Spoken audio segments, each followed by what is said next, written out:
You're listening to the For ClimateTech series on the Forward Faster podcast, providing bite-sized insights for climate tech innovators.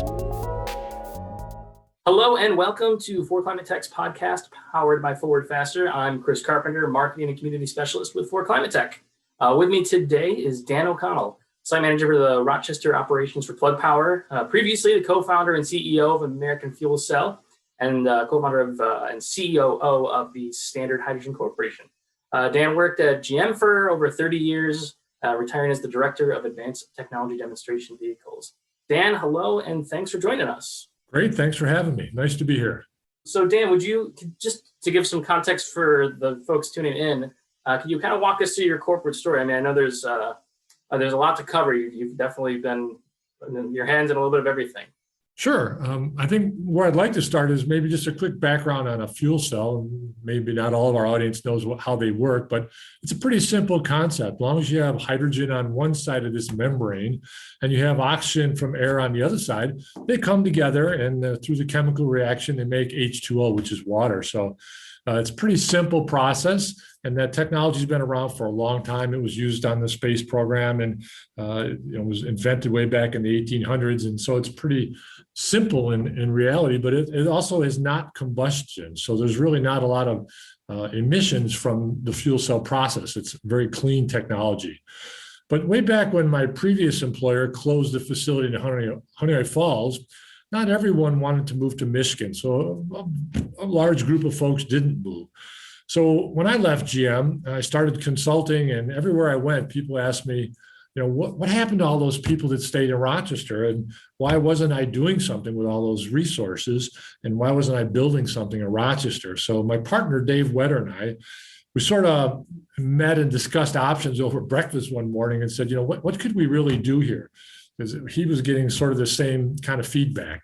So we talked about maybe we could start a company. So we had heard about this NextCorp's NEXUS program, which is a startup incubator program for entrepreneurs.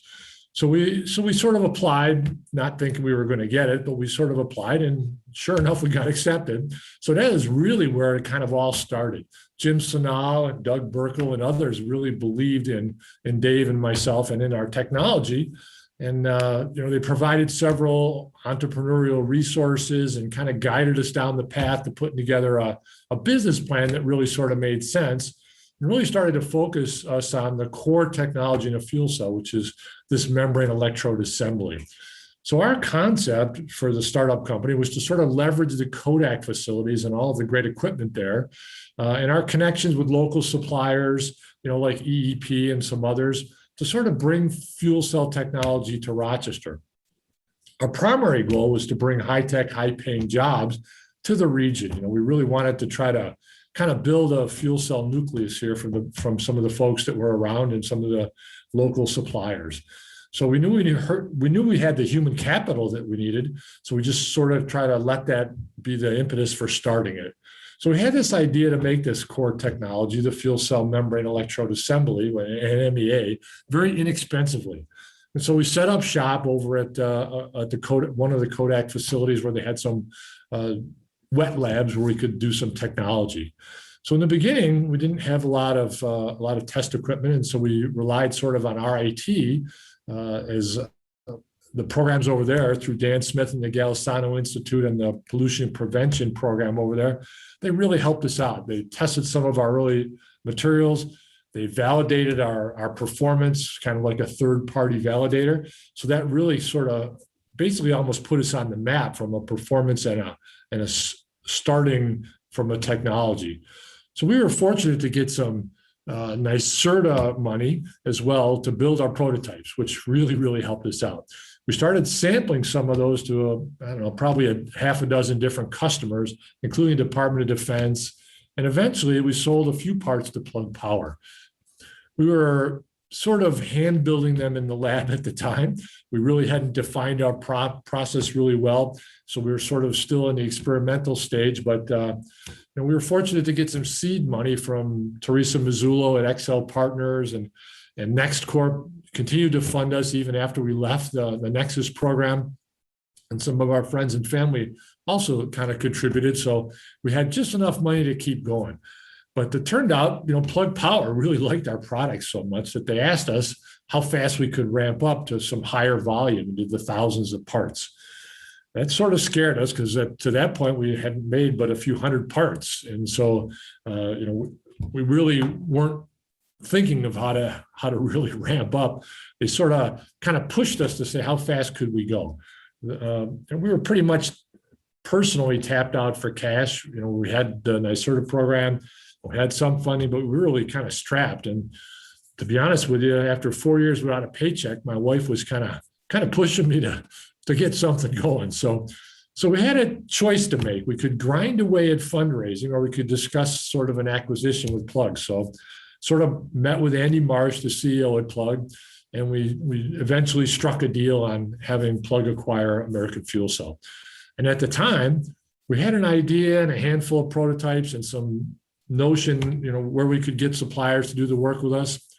But we sold the company, and when we did that, they asked me to stay on as a site manager. And since then, we've probably hired about 100 people in total between all of our various suppliers and Kodak and here to really start to ramp up production. And in just 3 short years, we were acquired 3 years ago in May, Plug Power has grown to be the 3rd largest producer of MEAs in the world. And we're scheduled to make a little over 3 million parts this year. So our ramp up in terms of volume production has gone really well, and Plug's been great to work with. They've supported us 100% in terms of buying equipment and helping us get the manpower on board, and they're really taken off. That's incredible. I mean, I don't know if even many politicians can bring that many jobs to an area. So. That's so cool to hear, especially. For context, I grew up in Rochester, just outside of Rochester, and I moved away for a little bit, came back, and the fact that you brought 400 jobs, or were a big part of bringing 400 jobs, tech jobs, and good jobs here. What gives Rochester the potential to becoming that model hydrogen city? Boy, that's a great question. And, I would say I'm just like you. I was born and raised here.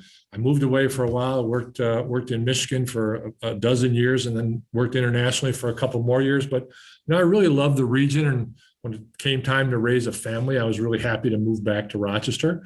Now, Rochester has so many things going for it. Everybody that lives here really knows that. They're great universities, all kinds of parks. It's a really high-tech workforce. We have an excellent supply base here. And we have an abundance of renewable electricity from Niagara Falls that allows us to get green electricity without a lot of difficulty. And we really have what I would say is a pretty large group of folks here locally who are really passionate about the environment. And I think that's really a good thing. And with that green electricity is why we also elected to site our hydrogen generation facility out in Genesee County at the Stamp facility. We'll generate 45 tons of green hydrogen there later next year. It's a greenfield, so we're going to start construction in the next couple of months. But with all that hydrogen produced locally here in the area, with our gigafactory here, and Rochester being about the perfect size city, so it's large enough to make an impact, but not so large that it's hard to convert over to a different fuel like hydrogen. I think that you could really see it as kind of the impetus for the next generation of Rochester's progression from an energy source.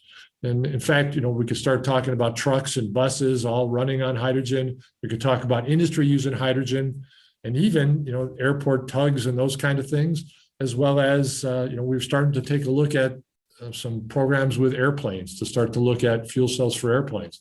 Yeah, I never thought about it in that terms, that we're nimble enough, the city of Rochester is nimble enough to react and adapt, but big enough to land a heavy punch, kind of when it comes to the energy stuff. And also the energy density. It's like hard to, batteries they're getting there, but they're not there.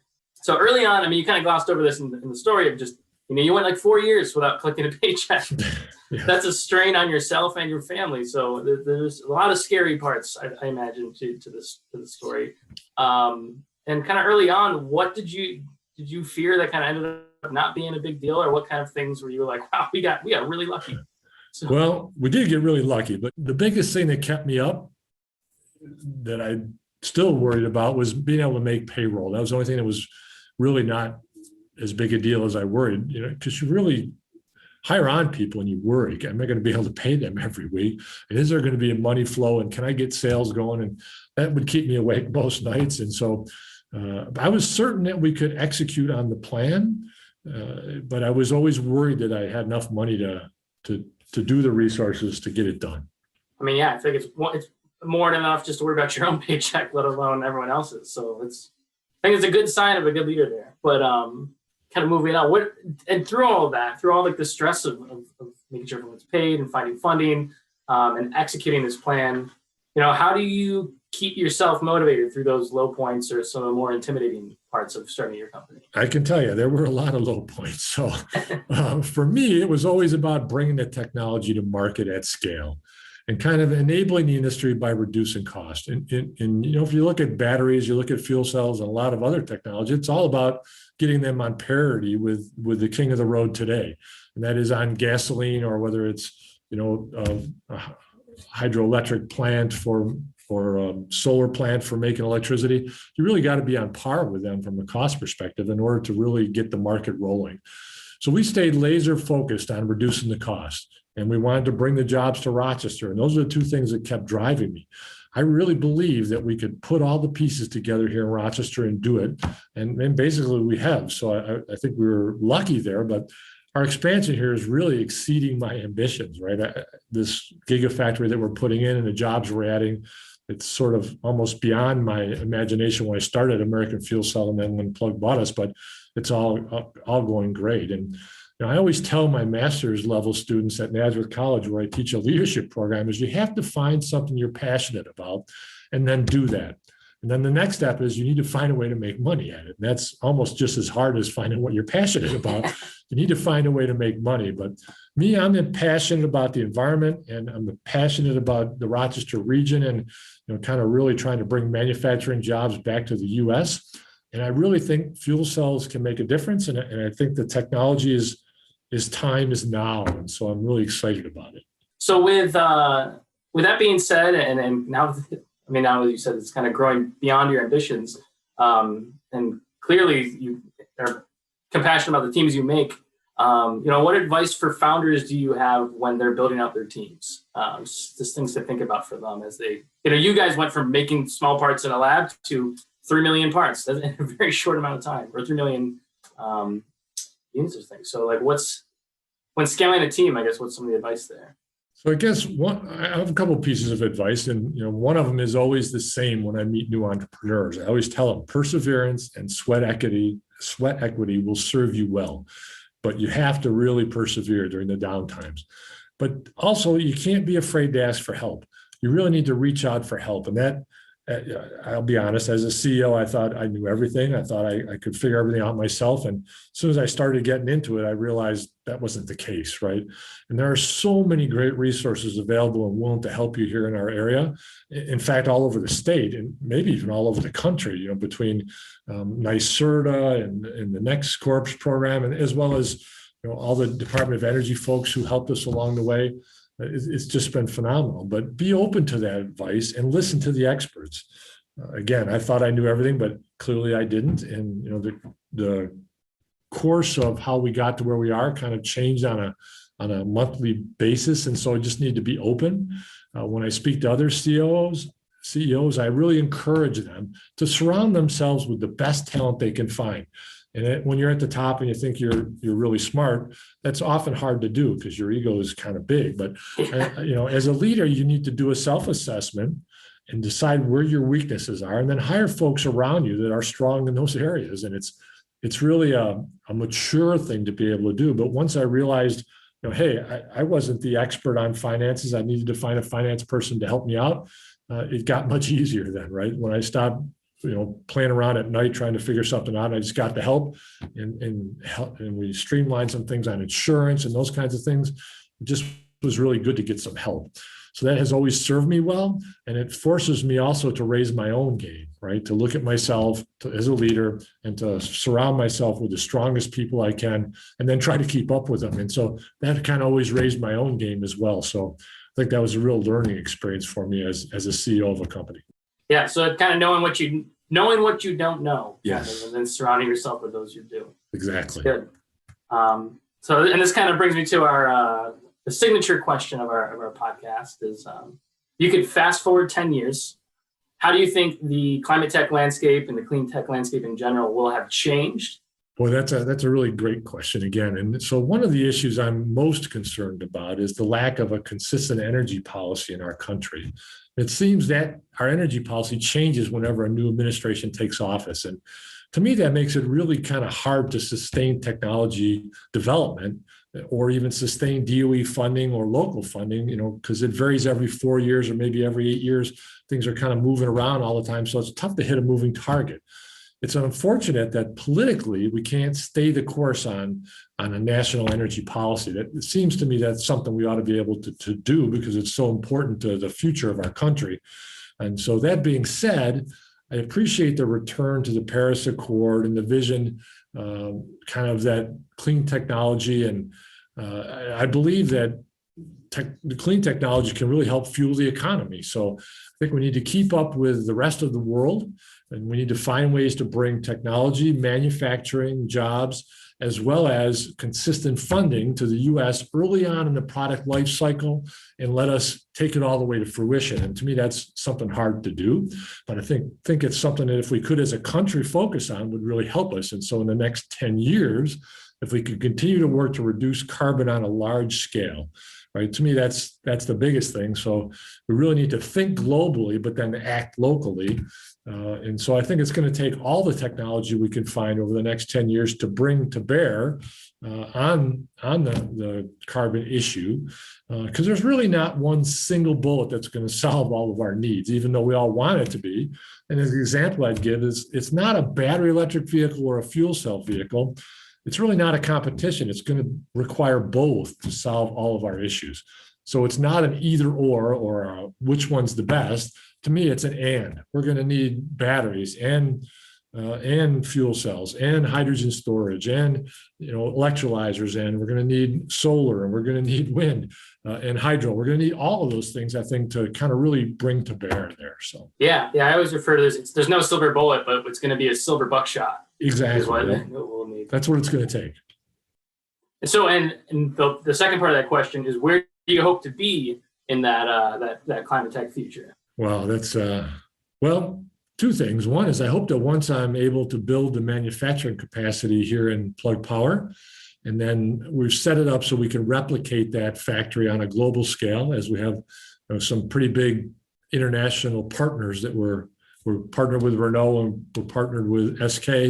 And so I think kind of bringing all the talent here and establishing this gigafactory that's replicatable, I think is sort of the capstone of my career, is the way I sort of look at it. So hopefully, 10 years from now, I'll be drinking a Mai Tai on a beach somewhere, knowing I did my part to protect the environment and kind of take care of my fatherly instinct and provide jobs for all the people in the region. And that would be something that I'd be really sort of proud of at the end of the day. So, well, I think more than enough to be proud of at this point. So that's cool to hear. Dan, thank you so much for joining us. Always awesome to get a chance to hear more from you. So thank you again, everyone, for listening and tuning in. If you want to follow our podcast series and see more of our work, please go to forclimatetech.org. That's FOR climatetech.org. Thanks again for listening, and we'll see you all next time.